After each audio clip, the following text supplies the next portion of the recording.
हर हर महादेव. श्री स्वामी समर्थ. मित्रमैत्रिणींनो, माझ्या हातात जे तुम्ही पुस्तक पाहताय हे श्री गुरु लीलामृत आहे, ज्यामध्ये श्री स्वामींच्या संपूर्ण कथा त्यांच्या समजून घेण्याचा जो प्रयत्न आहे तो मी गेल्या काही दिवसांपासून करतोय.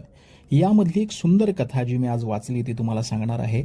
यामध्ये भक्ती जी आहे आणि देवाप्रतीची श्रद्धा ही जात वर्ण भेद या सर्वांपासून कशी उच्च आहे ते अत्यंत महत्त्वाच्या आहे कथेतनं कळतं. मित्रांनो, एक दिवशी स्वामी जे आहेत ते अक्कलकोटी आपल्या एका ठिकाणी बसलेले असतात. त्यांच्यासोबत बाबा सबनीसांसह त्यांचे इतर जे भक्त मंडळी असतात ते देखील बसलेले असतात. त्यावेळेलाच तिथे मुघल साम्राज्यातला एक व्यक्ती येतो. त्याचं नाव असतं सय्यद.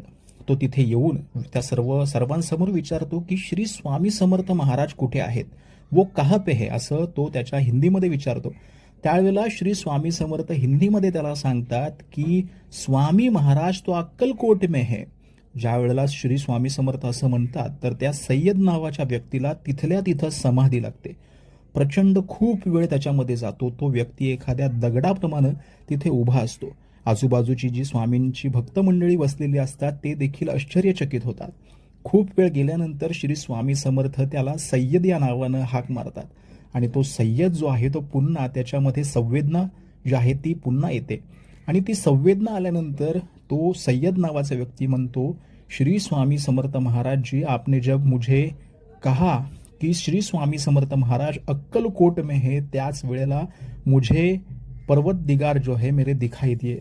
स्वामी महाराज आप खुद पर्वत दिगार है, मेरे अल्लाह है, असं त्यांनी सांगितलं.